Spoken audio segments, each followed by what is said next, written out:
हाँ, ध्यान देंगे। आज अब हमारे प्रश्नावली है 1.3 कक्षा 9th की, जिसमें प्रश्न कल 3 तक अध्ययन किया था। आज चौथा प्रश्न है। चौथे प्रश्न के अंदर लिखा हुआ है 0.9999 को P/Q के रूप में व्यक्त कीजिए। क्या आप अपने उत्तर से आश्चर्यचकित हैं?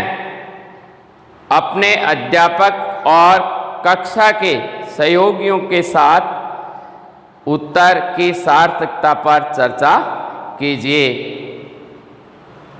तो चर्चा के लिए अपने प्रश्न संख्या 4, इसमें लिखा हुआ है 0.9999 को P/Q के रूप में व्यक्त कीजिए। तो इसके लिए मानेंगे अपन x बराबर 0.9999 अनंत तक चलेगा, ये माना है। अब दोनों पक्षों को 10 से गुणा करने पर 10 से गुणा करते हैं ताकि अब ये 0.1 संख्या इधर आ जाएगा। 10 से गुणा करेंगे 10x बराबर ये पॉइंट यहाँ आ जाएगा। क्यों? इधर से 0 बढ़ेगा तो 4 अंक के बाद पॉइंट लगाएंगे तो 9 पॉइंट से पहले आ जाएगा। तो 9.9999 ये अब आगे भी 9 लिख सकते हैं, अनंत तक चलता रहता है ऐसे। तो 10x बराबर 9 प्लस 0.9999। अब यहाँ पर मान x लिख देंगे। तो 10x बराबर 9 प्लस ये x का मान है x। अब पक्षांतरण कर देंगे। पक्षांतरण करने पर पक्षांतरण करेंगे तो 10x माइनस x बराबर 9। तो 9x बराबर 9, तो x बराबर हो जाएगा 9/9 बराबर 1। अब यहाँ आश्चर्यचकित की बात लिखी हुई है। इसने लिखा है कि अपने उत्तर में आश्चर्यचकित हैं। तो इसका कारण यह है कि यह अनंत, इसका मान 0.999 ये अनंत तक चलता है, अर्थात अनंत तक चलता है। तो यह अनंत तक चलता है तो इसका मान लगभग 1 के समान होता है, 1 के बराबर हो जाता है। तो लिखेंगे 0.999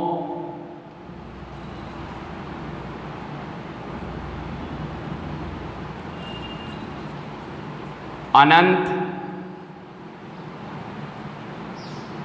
तक मान होता है। अतः 1 और 0.9999 में कोई अंतर नहीं होता है, अर्थात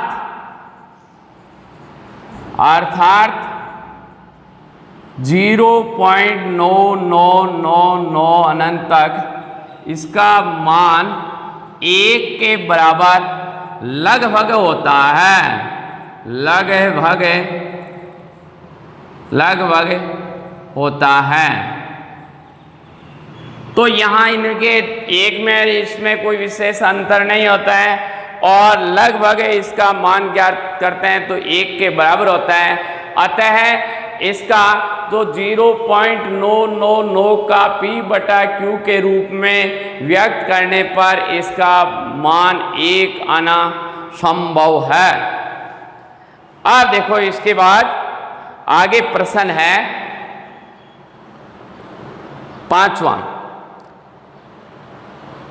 5वें प्रश्न में लिखा है 1/17 के दशमलव प्रसार में अंकों के पुनरावर्ती खंड के अंकों की अधिकतम संख्या क्या हो सकता है? अपने उत्तर की जांच करने के लिए विभाजन क्रिया कीजिए। 5वां है प्रश्न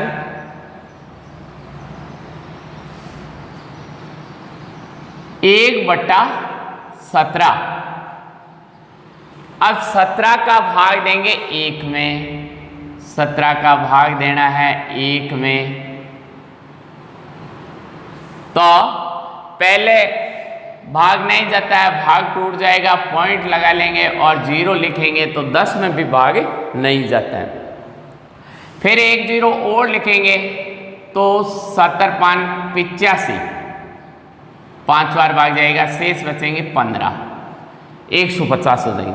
17×5 = 17 102, 17 119, 17 136, 17 136, फिर बचेगा 4 1, फिर 17 136,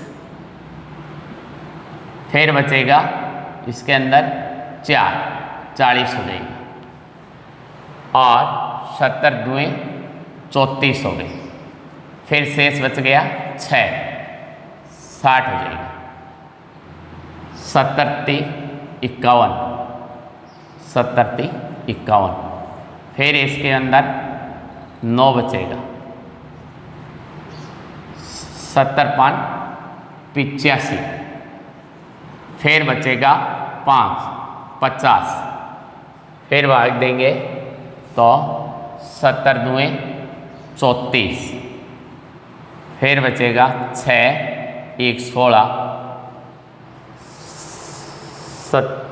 17×5 = 17 102, 17 119, 17 136, 17 9 153, 153, फिर शेष बचेगा 7 70, 17 51, 17 51, 17 चौके 68, 17 चौके 68, 17 चौके 68,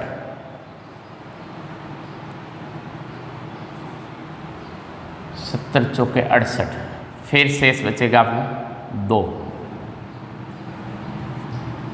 17 का 17, फिर शेष बचेगा 3 30 हो जाएगा, 30 में 17 का 17, फिर शेष बचेगा 13, 17×5 = 17 102, 17 7 119,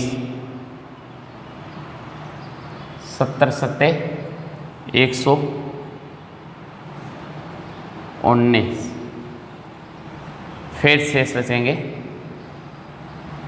11, 17×5 = 17 102, 17 102, शेष बचेंगे 8 80,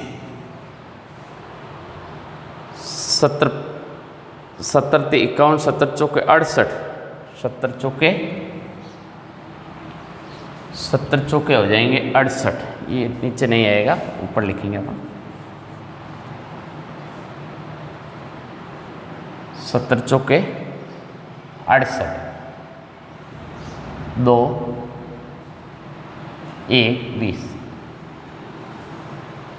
फिर 17×5 = 17 102, 17 7 119, 119, शेष बचेगा 1। अब ये 1 पहले वाला आ गया, तो इसका मतलब हुआ इसमें पुनरावर्ती खंड के रूप में है, पुनरावर्ती खंड के रूप में मान हो जाएगा, क्योंकि शेषफल अपने वापस 1 आया ही। अब इसके बाद में आगे प्रश्न में क्या कहा है, आगे प्रश्न के अंदर 1/17 को दशमलव प्रसार के पुनरावर्ती खंड की अधिकतम संख्या क्या हो सकती है और विभाजन प्रक्रिया से कीजिए। अब इसके बाद में आगे प्रश्न है अपने छठा। प्रश्न संख्या 6 है।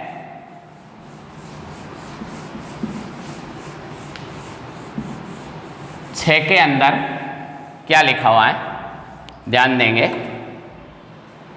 प्रश्न संख्या 6, प्रश्न 6 के अंदर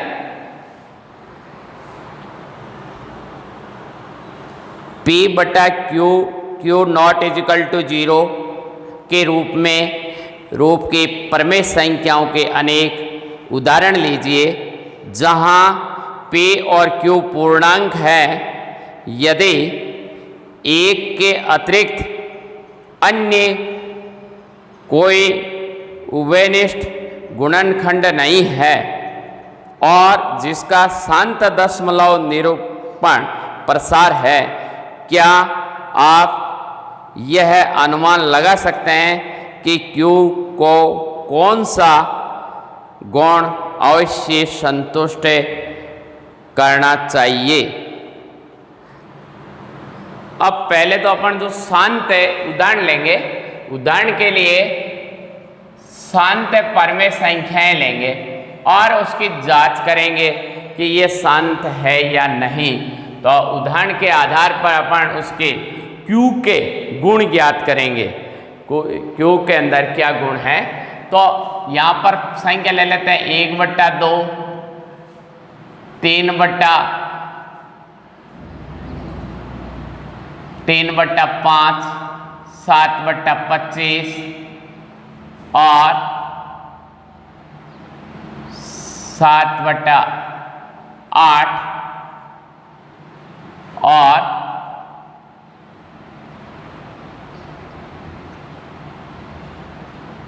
13/12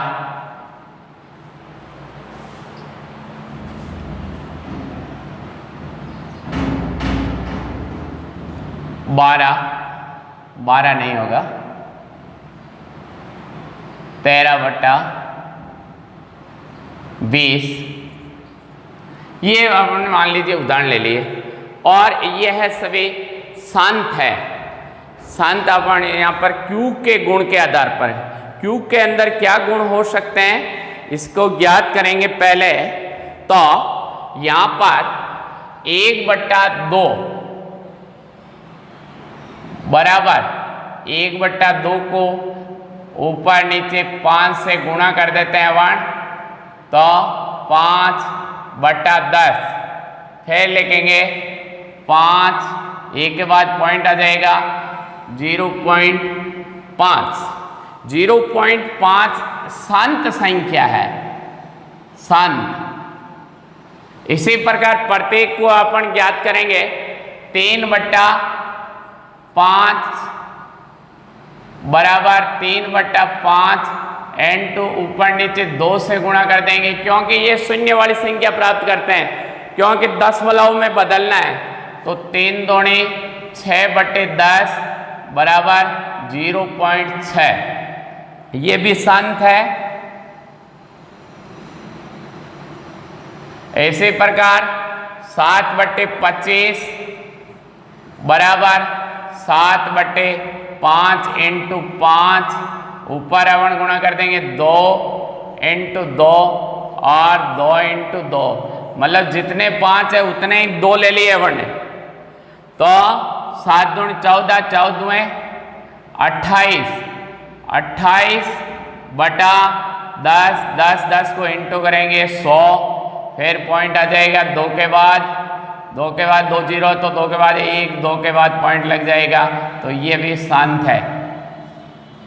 इसी प्रकार संख्या है 7/8, तो 7/8 8 के अभाज्य गुणनखंड करते हैं तो अभाज्य गुणनखंड इसके होते हैं 2 into 2 into 2। अब इसको 10 बनाने के लिए ऊपर नीचे अपने 3 5 5 से गुणा करेंगे, 5 into 5 into 5। ऐसे ही इसी संख्या से ऊपर गुणा कर देंगे, 5 into 5 into 5 बराबर 7 into 125 बटा 10, 10 5 10 10 3 जगह 10 10 हो जाएंगे, 10 into 10 into 10 बराबर 7 पंजे 35, हासिल के 3, 7 में 14 3 17, हासिल का 1, 7 1 8 बटा 1000 बराबर क्या हो जाएगा 875। पॉइंट कितने के बाद में जीरो कितना है 3 है, 1 2 3 तो 3 के बाद पॉइंट आएगा, 1 2 3 के बाद में, तो ये भी संख्या शांत है। आप देखो इसी प्रकार 13 बटा 20 बराबर 13 बटा 20 के अभाज्य गुणनखंड लिखते हैं तो 2 into 2 into 5, 1 का 5 है, 1 का जोड़ा नहीं है तो 1 के जोड़े के लिए अपन 5 से और गुणा कर देंगे, ऊपर भी 5 से गुणा कर लेंगे तो 13 65 बटा 10 into 10 बराबर 65 बटा 100। 2 0 है तो 2 के बाद पॉइंट आ जाएगा, 65 1 2 के बाद में पॉइंट आ जाएगा तो ये भी शांत है। तो यहाँ पर अपन ने देखा है कि जो गुणनखंड आ रहे हैं Q का मान आ रहा है या तो वो 2 की घात है या 5 की घात है या 5 और 2 है, इनमें से तो अर्थात अपने को Q के गुण, तो Q के गुण पूछे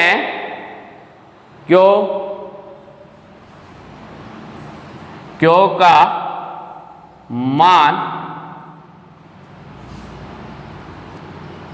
2 के घात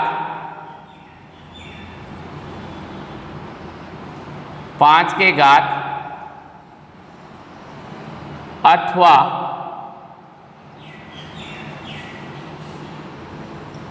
दोनों